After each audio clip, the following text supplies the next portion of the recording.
you see what I see?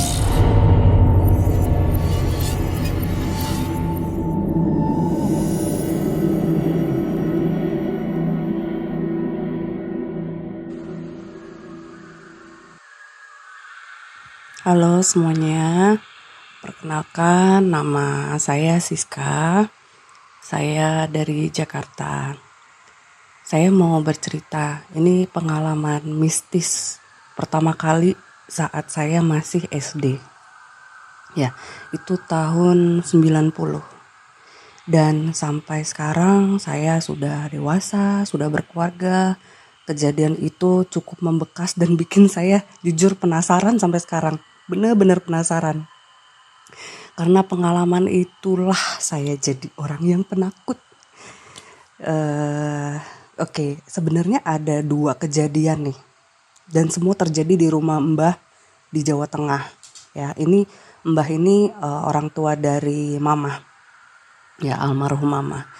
Nah, jadi itu dulu setiap liburan sekolah, kita sekeluarga selalu jenguk Mbah lah dari Jakarta ke rumah Mbah yang di Jawa Tengah. Nah, sebelum saya ke cerita yang pertama, saya akan memberi gambaran rumah Mbah pada saat itu ya, tahun 90 ya. Rumah Mbah itu lokasinya berada di kampung kecil gitu.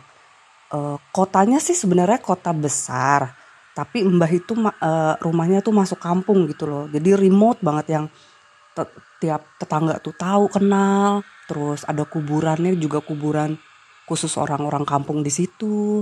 Eh, Terus orang-orangnya juga masih mata pencahariannya masih bertani seperti itulah ya. Segitu kebayang remote-nya seperti apalah kampungnya gitu. Nah, terus kondisi rumah Mbah pada tahun itu belum direnovasi. Jadi masih bentuk asli yang temboknya itu dari rotan anyaman. Ya pintunya juga yang kayak model zaman Belanda itu yang ada dua sekat itu atas bawah itu, jadi dia pintunya nggak jadi satu, setua itulah. Terus jendelanya juga yang dari teralis kayak di penjara itu, tapi kecil ya, kotak gitu. Kordennya aja cuma dari sehelai kain. Terus kamar mandinya posisinya masih di luar rumah, ada sumurnya, di mana-mana kebun pisang. Terus lampunya, penerangannya masih pakai lampu Petromax. Ya, jadi kebayang lah segitu mencekamnya suasana rumah Mbah pada saat itu. Nah, terus kalau setiap kita berkunjung ke rumah Mbah, itu saya dulu tidurnya selalu sama mama papa ya. Sama mama papa di kamar utama. Nah, kamar utama ini satu kamar itu ada 2 kasur. Satu kasur itu yang mungkin queen size lah ukurannya ya, queen size. Itu pun dari bahan besi timpa, terus ada kelambunya, masih ada kelambunya. Nah, seberang kasur itu ada kasur single bed cuma buat satu orang dewasa aja sudah. Nah, jadi mama saya sama saya tidur yang di kasur queen size itu yang ada kelambunya. Papa saya tidur di yang single bed seberangan ya. Masih satu kamar. Nah, belakang kasur besar yang saya tidurin sama mama itu, belakangnya itu jendela sama pohon di belakang itu, pohon pisang, ada pohon pisang yang bener-bener nempel deket jendela, dan halamannya itu kandang ayam ya, itu kandang ayam. Udah, terus suatu malam saya tidur nih pules, posisi badan saya menghadap tembok rotan ya.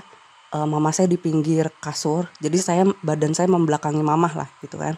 Mama saya di pinggir kasur. Nah, sebelah kanan mama itu, di belakang mama itu jendela itu yang tadi saya bilang, jendelanya tuh belakangnya pohon pisang sama kandang ayam itu ya. Nah, suatu malam itu ini umur saya masih 6-7 tahun ya, masih SD, masih 6 atau 7 tahun gitulah, tahun 90. Terus saya lagi tidur pulas, tiba-tiba tuh saya dengar ada suara. Ini saya masih merem ya, masih dalam keadaan tidur. Saya bangun tapi mata saya ini loh nggak ngebuka gitu loh, nggak full ngebuka, saya nggak bergerak, nggak apa, karena saya masih mikir ini apaan ya, mimpi atau apa gitu. Suaranya seperti gini, gitu. Saya inget banget itu suaranya sampai sekarang, berbisik gitu loh, manggil anak-anak kayak gitu. Pertama kayak pelan dan agak jauh ya suaranya, awal-awal kayak begitu. Jadi saya pikir ini saya mimpi atau apa gitu, makanya saya fokus dengerin gitu, nih apa. Terus saya buka mata. Saya membuka mata untuk ini kayaknya beneran deh emang ada suara gitu. Jadi saya buka mata saya, tapi saya nggak bergerak ya. Saya nggak menoleh, wajah saya nggak menoleh ke arah jendela itu karena suaranya dari jendela. Suara itu dari jendela yang samping mama. Tapi saya nggak berbalik badan, saya nggak bergerak sama sekali. Saya cuma buka mata. Saya cuma pengen mastiin itu suara emang bener-bener saya dengar, emang ada gitu loh. Suara itu semakin kayak mendekat gitu, mendekat, dan dari bener-bener kayak orang ngomong di belakang, di balik jendela itu gini, anak-anak. Terus tiba-tiba suara itu berubah gini, masih berbisik. Dia bilang begini, itu yang bangun kesini. Saya merinding kalau cerita ini. Aduh, wah, pada saat itu saya langsung, saya udah ngerasa nih, yakin emang ada suara nih.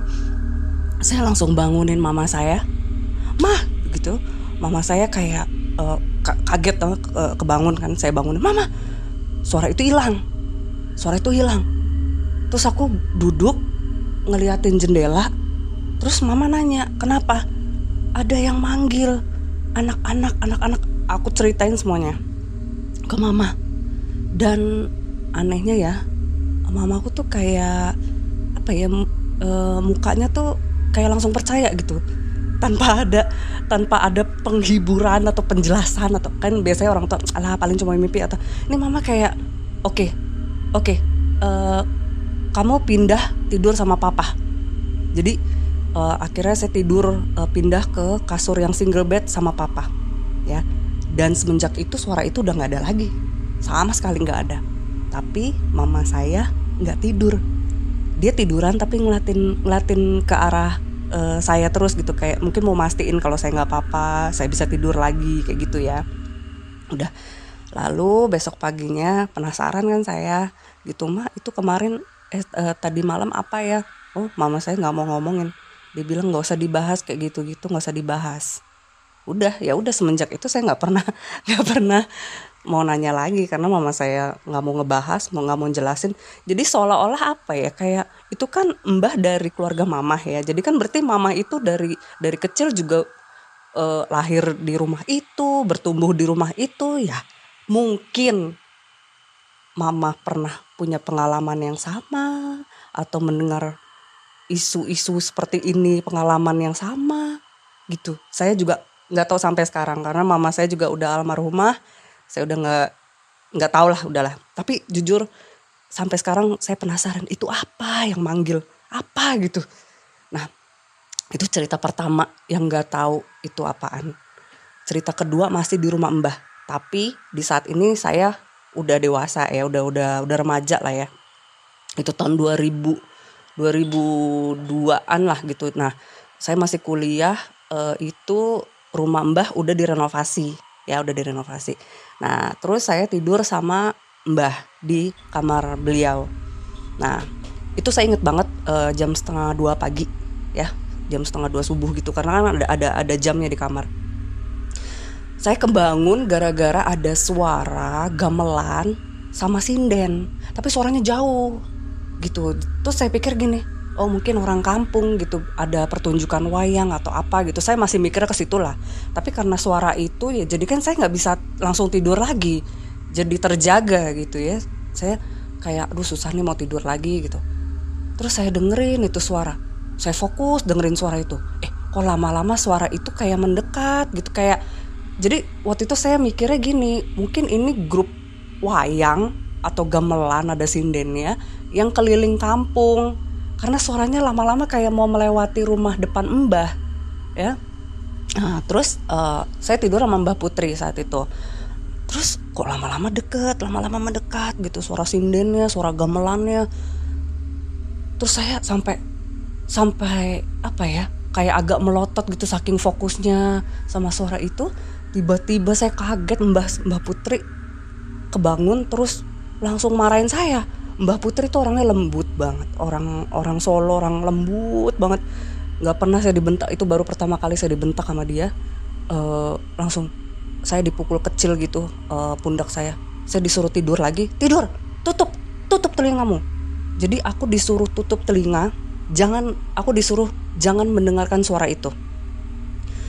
Aku tuh kayak bingung, penasaran apa gitu. Terus saya udahlah nekat aja tanya sama Mbah gitu, emang ada apa? Oh, Mbah langsung marah di situ. Mbah Putri langsung, nggak usah ditanyain. Oke. Pokoknya jadi galak lah. Beliau tuh jadi nggak seperti biasa kayak galak gitu mengenai ini. Udah akhirnya aku tutup kuping, beliau juga bantu tutup kuping aku lagi. Jadi dua tangan, 2 lapis begitu. Dengan saya disuruh merem, disuruh tidur, jangan fokus ke suara itu. Ya, langsung besok paginya saya tanya sama mbah saya di dapur, itu kenapa? Mbah saya bilang kayak begini, kalau di kampung itu suara-suara itu dari kuburan orang-orang kampung di situlah. Itu suaranya dari kuburan. Semakin kamu fokus mendengarkan, semakin mendekat. Kata beliau seperti itu. Ya. Dan memang itu kuburan kampung itu memang kuburan umum, kuburan kampung itu kan seram ya. Masih ada pohon kambojanya, terus acak-acakan gitu, posisinya acak-acakan.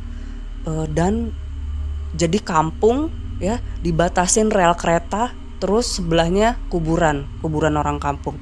Nah, rel kereta itu memang tempat bunuh diri.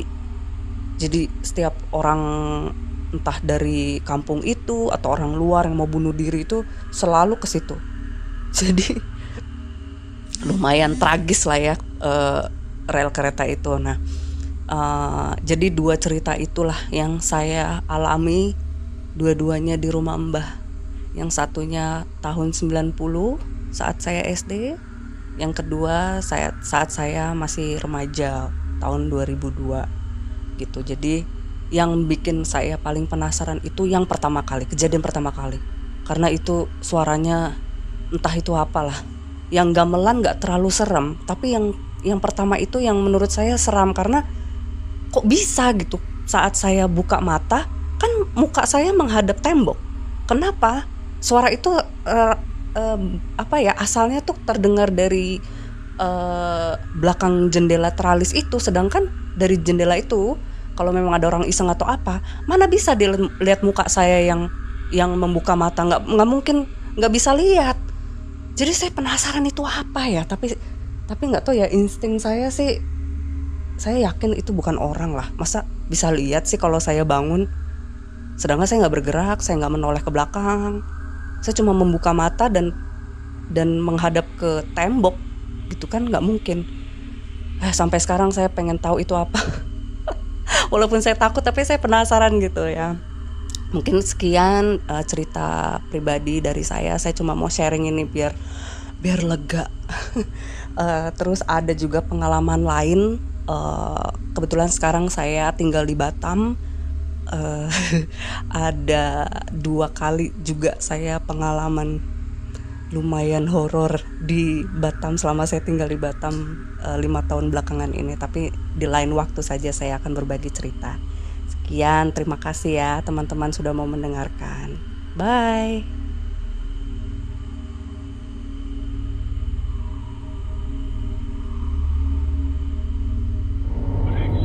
Jangan lupa klik like, share, dan subscribe, lalu nyalakan lonceng notifikasimu agar tidak pernah ketinggalan semua cerita horor dari Do You See What I See.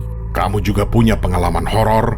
Kirim ke podcast.ceritahoror@gmail.com podcast.ceritahoror@gmail.com